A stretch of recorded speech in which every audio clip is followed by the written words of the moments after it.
አዎ ሶማሊ ነኝ። ቬንዙዌላዊ አይደለሁም፣ ግን ደግሞ ኢትዮጵያዊ ነኝ። ይህ የሶማሌ ክልል ርዕሰ መስተዳድር ሙስጠፋ መሐመድ ምላሽ የጥንቅራችን ትኩረት ነው፣ እንመለከተዋለን። ወደ አማራና ኦሮሚያ ይሰማራሉ የተባለው ቡድን እንደዚሁም በኢትዮጵያ አማራ ክልል በአንድ ቀን 3 የጤና ባለሙያዎች መገደላቸውን የዓለም ጤና ድርጅት አስታውቋል። ትኩረታችን ነው። በሕገ ወጥ መንገድ ከሀገር የሚወጡ ዜጎች ለችግር መጋለጣቸው እንዳሳሰበው የውጭ ጉዳይ ሚኒስቴር አስታውቋል። ሌሎችም ጉዳዮች ተካተዋል። ጤና ይስጥልን። የመረጃ ጥንቅራችን ነው ተጀምሯል። ቀደም ሲል ያደመጣችሁትን አበይት ነጥቦች እንደሚከተለው በዝርዝር እንመለከታለን።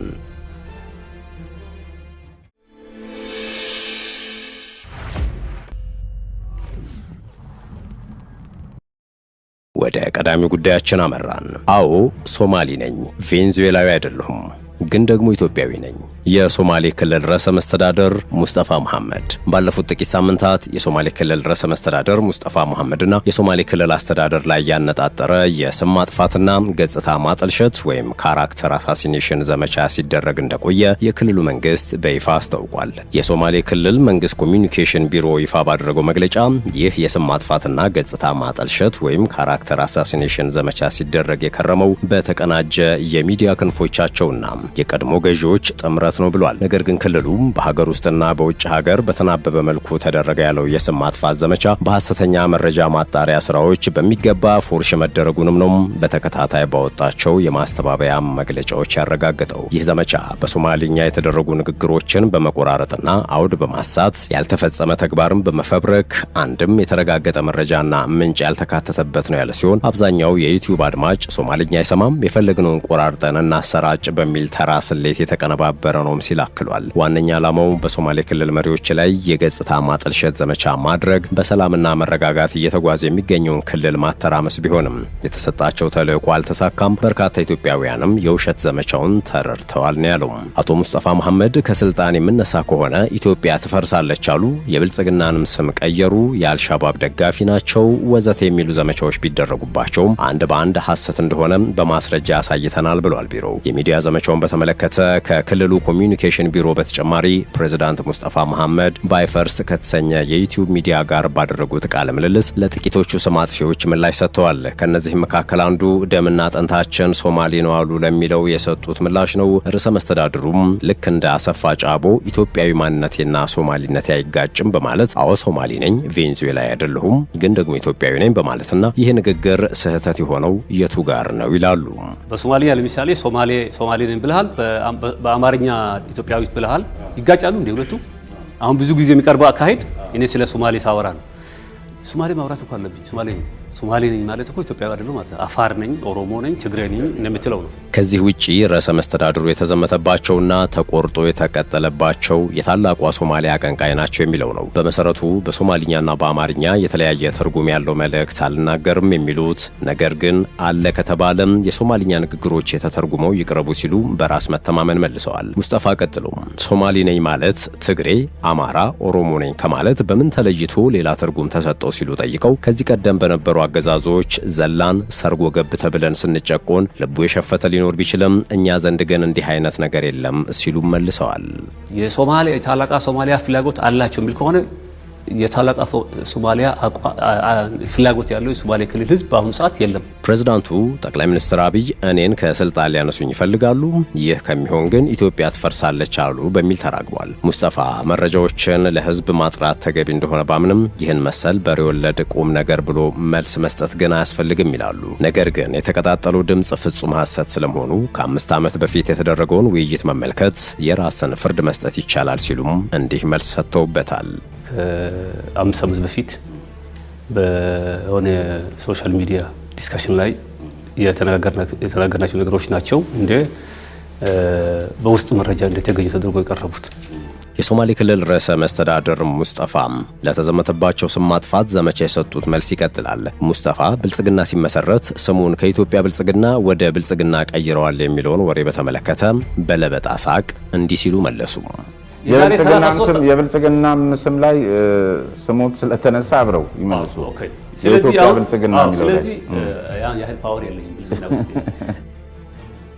ከዚህ ውጭ አቶ ሙስጠፋ አልሻባብ ወደ ኢትዮጵያ ሰርጎ እንዲገባ አደረጉ የሚል አስቂኝ ክስ ቀርቦባቸውም ነበር ይላሉ የክልሉ መንግስት ምንጫችን። ይህንን ጉዳይ በተመለከተ አንድ የክልሉ መንግስት ከፍተኛ ባለስልጣን በሰጡት ምላሽ ይህ መልስ የማይገባው ተራ ወሬ ነበር። ይህን ክስ ያቀረቡ ሰዎች አልሻባብን ከፌዴራል የጸጥታ ኃይል ጋር ተጣምሮ ለመለሰው የክልሉ የጸጥታ ኃይል ምስጋና ቢነፍኩም በጠላትነት የፈረጁት መከላከያ ድንበር ላይ ባለበት አሳደደን የሚሉት የሀገሪቱ ደህንነት ቀሪውን የሀገሪቱን ወሰንም ሆነ የምስራቁን ቀጠና በአይነ ቁራኛ እየጠበቀ በሚገኝበት ሁኔታ ውስጥ ነው። ምንጫችን ሙስጠፋን በምን ያክል መጠን ቢስሏቸው ነው ከሀገሪቱ የጸጥታ አቅም በላይ ጉልበት የሰጧቸው ሲሉ ጠይቀው ይህ የኢትዮጵያን አቅም ብቻ ሳይሆን ይሰማናል የሚሉትን አድማጭም መናቅ ነው። እነርሱ ኢትዮጵያዊ ነን ባይሆነው ሶማሌ ክልልን በክህደት መክሰሳቸው ነው። ግን ይህን መሰል ተራ ወሬ የሚሰማ ለመኖሩም በቀላሉ መልካም ነው ብዬ አልፈዋለሁ ነው ያሉት። ርዕሰ መስተዳድሩ ሙስጠፋ መሐመድም በዚህ ጉዳይ ላይ ተጠይቀው ምላሽ ሲሰጡ በንቀት ሳቅ ታጅበው ቢሆንም እንዲያውም አልሻባብን አሸንፈን ድንበር ላይ ባደረግኩት ንግግር ከወደ ሶማሊያ በኩል የሚባለው ሌላ ነው ሲሉ እንዲህ ይናገራሉ። ካሁን በኋላ ወደ ሶማሊያ ገብተን በፈር ዞን ይዘን እዛውን የምንከላከለው እንጂ ውስጥ እንዲገቡ አንፈቅድም አልኩ። ከዛ ጫጫታ ነበረ፣ በተለይ ከጎረቤት ክልሎች ሶማሊያ አካባቢ ይሄማ የኢትዮጵያ ተስፋፊነት። እንዲሁም ፕሬዝዳንቱ ኬንያ ላይ ለሶማሌ ክልል ተወላጅ ዲያስፖራዎች ወደ ክልሉ መታችሁ ኢንቨስት እንዳታደርጉ ብለው ተናገሩ በሚልም ተወርቶ ነበረ። አምባሳደሩ ባሉበት በተደረገ መድረክ እንዴትስ አንድ ሰው ወደሚመራው ክልል አትምጡ ይላል በማለት በመደነቅ ተከታዩን መልስ ሰጥተዋል። እኛ ክልል አትምጡ፣ እንዴት አንድ ሰው የሚመራውን ክልል አትምጡብኝ እንዴት ይላል ማለት በህልና ራስ ባይዘዌይ ከ60 ቢሊዮን በላይ ኢንቨስትመንት ነው ክልላችን የመጣው ከለውጡ በኋላ። ሙስጠፋ በዚህ የመንግስት ኃላፊነት ዘመናቸው እምነትንም ሆነ ብሔርን በተመለከተ በእኩልነት ሳያዛንፉ እየመሩ እንደሚገኙ ይናገራሉ። የሶማሌ ማንነታቸውንም የሀገር አንድነት ላይ ያላቸው አቋምም የሚታወቅ የአደባባይ ሀቅ እንደሆነ በመናገር የተባሉት ሁሉም እርሳቸውን እንደማይመለከት ሞግተዋል። ሙሉ የሶማሊኛ ንግግሮቻቸው ቢደመጡም ዘመቻዎቹን በሙሉ ፉርሽ የሚያደርጉ ናቸው ሲሉም ተደምጠዋል።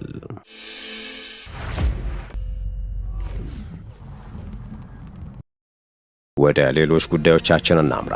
በኢትዮጵያ አማራ ክልል በአንድ ቀን 3 የጤና ባለሙያዎች መገደላቸውን የዓለም ጤና ድርጅት አስታውቋል። በአማራ ክልል ሰሜን ጎጃም ዞን ሰሜን ሜጫ ወረዳ መጋቢት 24 2018 ዓ.ም 3 የጤና ባለሙያዎች በጥይት መገደላቸውን የዓለም ጤና ድርጅት ዋና ዳይሬክተር ዶክተር ቴዎድሮስ አድሃኖም ተናግረዋል። ዳይሬክተሩ በአማርኛ ቋንቋ ባሰራጩት ጽሑፋቸው የተገደሉት የጤና ባለሙያዎች አብዮት ፋና የመጀመሪያ ደረጃ ጤና ጣቢያ የሚሰሩ ናቸው ብለዋል። ግድያው የተፈጸመው በአማራ ክልል በኢትዮጵያ መንግስትና በአማጺዎች መካከል ግጭት እየተስፋፋ ባለበት ወቅት መሆኑንም አመላክተዋል። በዚህም ምክንያት ነርስን ጨምሮ 2 የጤና ባለሙያዎች ተገድለዋል ሲሉ ገልጸዋል። ሆኖም ግድያውን የፈጸሙትን አካላትን በግልጽ አላሳወቁም። የጤና ባለሙያዎች በማንኛውም ጊዜ ሊጠበቁ ይገባል ያሉት ዶክተር ቴዎድሮስ የሚመሩት የዓለም ጤና ድርጅት በሕክምና ባለሙያዎቹ ላይ የተፈጸመው ግድያ በገለልተኛ አካል እንዲመረመር ጠይቋል። በፊንቴክ የማጭበርበር ወንጀል የተጠረጠሩ አርቲስቶችና ቲክቶከሮች ላይ ፖሊስ የጠየቀው የተጨማሪ 14 ቀን የምርመራ ጊዜ ላይ ለመወሰን ፍርድ ቤት ለዛሬ ቀጥሯል። ከፊንቴክ ኢንቨስትመንት ጋር በተያያዘ በከፍተኛ የማጭበርበር ወንጀል ተጠርጥረው በቁጥጥር ስር ያሉት አርቲስቶችና ቲክቶከሮች ትላንት መጋቢት 30 2018 ዓ.ም በፌዴራል የመጀመሪያ ደረጃ ፍርድ ቤት ቀርበው ነበር። መርማሪ ፖሊስ በቀሪ የምርመራ ስራዎች ምክንያት ተጨማሪ 14 ቀናት እንዲፈቀድለት ጠይቋል። ባለፉት 12 የምርመራ ቀናት ያከናወናቸውን ተግባራት ለፍርድ ቤቱ ያስረዳው ፖሊስ 12 የመንግስትና የግል ሚዲያዎች እንዲሁም ሁሉም የሀገሪቱ ባንኮች በጉዳዩ ዙሪያ ያላቸውን መረጃ በጽሁፍ እንዲልኩ መጠየቁን አስረድቷል። እስካሁን የ150 ምስክሮችን ቃል የተቀበለ ሲሆን ገና ያልተሰሙ ሌሎች ተጨማሪ ምስክሮች መኖራቸውን ጠቁሟል። እያንዳንዱ ተጠርጣሪ በወንጀል ድርጊቱ ውስጥ የነበረውን የግል ተሳትፎና የጥቅም ትስስርን የሚገልጽ ማብራሪያ ለችሎቱ አቅርቧል። የተጀመሩ የሰነድና የሰው የማስረጃ ማሰባሰብ ስራዎችን ለማጠናቀቅ ተጨማሪ 14 ቀናት እንዲሰጠው ጠይቋል። በተቃራኒው የተጠርጣሪ ጠበቆች ደንበኞቻቸው በዋስ እንዲፈቱ ለፍርድ ቤቱ ጥያቄ አቅርበዋል። ጠበቆቹ ባቀረቡት መከራከሪያም ፖሊስ የጠቀሳቸው ቀሪ የምርመራ ስራዎች ተጠርጣሪዎቹ ውጭ ወጥተው ሊከናወኑ የሚችሉ እንጂ የእነሱ መታሰር የግድ የማይሉ መሆናቸውን ገልጸዋል። ተጠርጣሪዎቹ የቤተሰብ አስተዳዳሪ መሆናቸውንና የተወሰኑት ደግሞ የጤና እክል ያለባቸው መሆኑን በመጥቀስ የዋስትና መብታቸው እንዲከበር ጠይቀዋል። የግራ ቀኙን ክርክር ያዳመጠው ፍርድ ቤቱም የፖሊስን የምርመራ መዝገብ መርምሮ ውሳኔ ለመስጠት ዛሬ ሚያዝያ 1 ቀን 2018 ዓ.ም ከሰዓት በኋላም ተለዋጭ ቀጠሮ ሰጥቷል። ወደ ቀጣዩ መረጃችን አለፍን። በኦሮሚያ ክልል ሌላ አንድ ባለስልጣን መገደላቸው ተሰምቷል። በኦሮሚያ ክልል በሰሜን ሸዋ ዞን የወረጃ አርሶ ወረዳ የብልጽግና ፓርቲ የፖለቲካ አደረጃጀት ዘርፍ ኃላፊ ገናናው ከበደ ባገቷቸው ታጣቂዎች መገደላቸውን የወረዳው የብልጽግና ፓርቲ ጽህፈት ቤት አስታውቋል። ኃላፊው ከወረዳው የፓርቲው የፖለቲካ ዘርፍ ኃላፊ ወይንሸት ታፈሰና ከሾፌራቸው ጋር የካቲት 10 ከፍቼ ከተማ ከስብሰባ ሲመለሱ ልዩ ስሙ ኡላኤሞ በተባለ ስፍራ በታጣቂዎች ታፍነው መወሰዳቸውን ዋዜማ በወቅቱ ዘግቦ ነበር። አመራሮቹ ላለፉት አንድ ወር ከ3 ሳምንታት በታጣቂዎቹ ቁጥጥር ስር የነበሩ ሲሆን በወቅቱ ለእያንዳንዳቸው 5 ሚሊዮን ብር እንዲሁም ለሾፌራቸው 3 ሚሊዮን ብር በድምሩ 13 ሚሊዮን ብር ማስለቀቂያ እንዲከፍሉ ቤተሰቦቻቸው ተጠይቀው ነበር። ይሁንና የገናናው ቤተሰቦች በድርድር 3 ሚሊዮን ብር ቢከፍሉም ታጣቂዎቹ ግለሰቡን መግደላቸውን ዘገባው አትቷል። ለወይንሸት ማስለቀቂያም 3 ሚሊዮን ብር የተከፈለ ሲሆን ሆኖም እስከ ትላንት ቀትር ድረስ ወይንሸት በታጣቂዎቹ ቁጥጥር ስር ይገኛሉ ተብሏል። ወደ አማራና ኦሮሚያ ይሰማራ የተባለው ቡድን ምርጫ ቦርድ በተለያዩ የሀገሪቱ ክፍሎች በተለያዩ ምርጫ ጣቢያዎች የጸጥታውን ሁኔታ የሚገመግም ቡድን ሊያሰማራ መሆኑን አስታውቋል። ቦርዱ የምርጫ ጣቢያዎችን አረንጓዴ፣ ቢጫና ቀይ በማለት ከጸጥታ ሁኔታ አንጻር መመደቡ ይታወሳል። ቦርዱ ከፖለቲካ ፓርቲዎችና ሲቪል ማህበረሰብ ድርጅቶች ጋር ባደረገው ምክክር ላይ ፖለቲካ ፓርቲዎች ቢጫና አረንጓዴ ተብለው በተሰየሙ አንዳንድ የምርጫ ጣቢያዎች እጩዎቻቸውን ማስመዝገብ እንዳልቻሉ ገልጸው የጸጥታ ሁኔታ ምደባው የመንግስትን መረጃ ብቻ መሰረት ያደረገ ነው በማለት ቅሬታ አቅርበዋል። ወደ ቀጣዩ መረጃችን አለፍን። በህገወጥ መንገድ ከሀገር የሚወጡ ዜጎች ለችግር መጋለጣቸው አሳስቦኛል አለ የውጭ ጉዳይ ሚኒስቴር። በ6 ወራት ውስጥ ከ40 ሺህ በላይ የሚሆኑ ዜጎች ወደ ሀገር እንዲመለሱ ተደርጓልም ሲል አክሏል። የውጭ ጉዳይ ሚኒስትር ጌዲዮን ጢሞቴዎስ በህጋዊ መንገድ ለስራ ከሀገር የሚወጡ ዜጎችን በተመለከተ ከአብዛኞቹ የመካከለኛው ምስራቅ ሀገራት ጋር ስምምነት መኖሩን ገልጸዋል። ሚኒስትሩም ዜጎች ህጋዊ አሰራርን ተከትለው መጓዝ እንደሚችሉ ጠቁመው ከዚህ ቀደም ተጉዘው ችግር ያጋጠማቸውን ዜጎች የመመለስ ስራው ተጠናክሮ መቀጠሉን ተናግረዋል። በዚህም በበጀት ዓመቱ 6 ወራት ውስጥ ከ40 ሺህ በላይ ዜጎች ወደ ሀገር መመለሳቸውን አስታውቀዋል። በህገ ወጥ መንገድ ከሀገር የሚወጡ ዜጎች ህጋዊ ከለላ እንደማያገኙና ለከፍተኛ ጥቃትና ብዝበዛ ተጋላጭ እንደሚሆኑ ገልጸው ስለሆነም ዜጎች ህጋዊ መንገዶችን ብቻ መጠቀም እንዳለባቸው ጥብቅ ማሳሰቢያ ሰጥተዋል። መረጃዎች እንደሚያሳዩት ከአፍሪካ ቀንድ አካባቢ የሚሰደዱ አብዛኞቹ ፍልሰተኞች መካከል ኢትዮጵያውያን ከ50 በመቶ በላይ ይሆናሉ። እድሜያቸውም ከ20 ዓመት በታች ነው። በየዓመቱ እስከ 250 ሺህ የሚደርሱ ኢትዮጵያውያን ፍልሰተኞች መደበኛና መደበኛ ባልሆኑ አደገኛ መንገዶች በአመዛኙ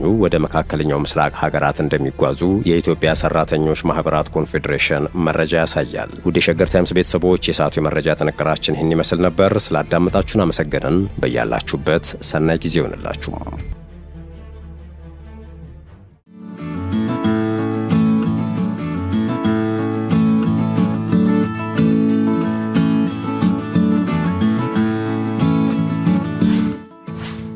ሸገር ታይምስ ሚዲያን ሰብስክራይብ በማድረግና ደወሉን በመጫን ይከተሉን።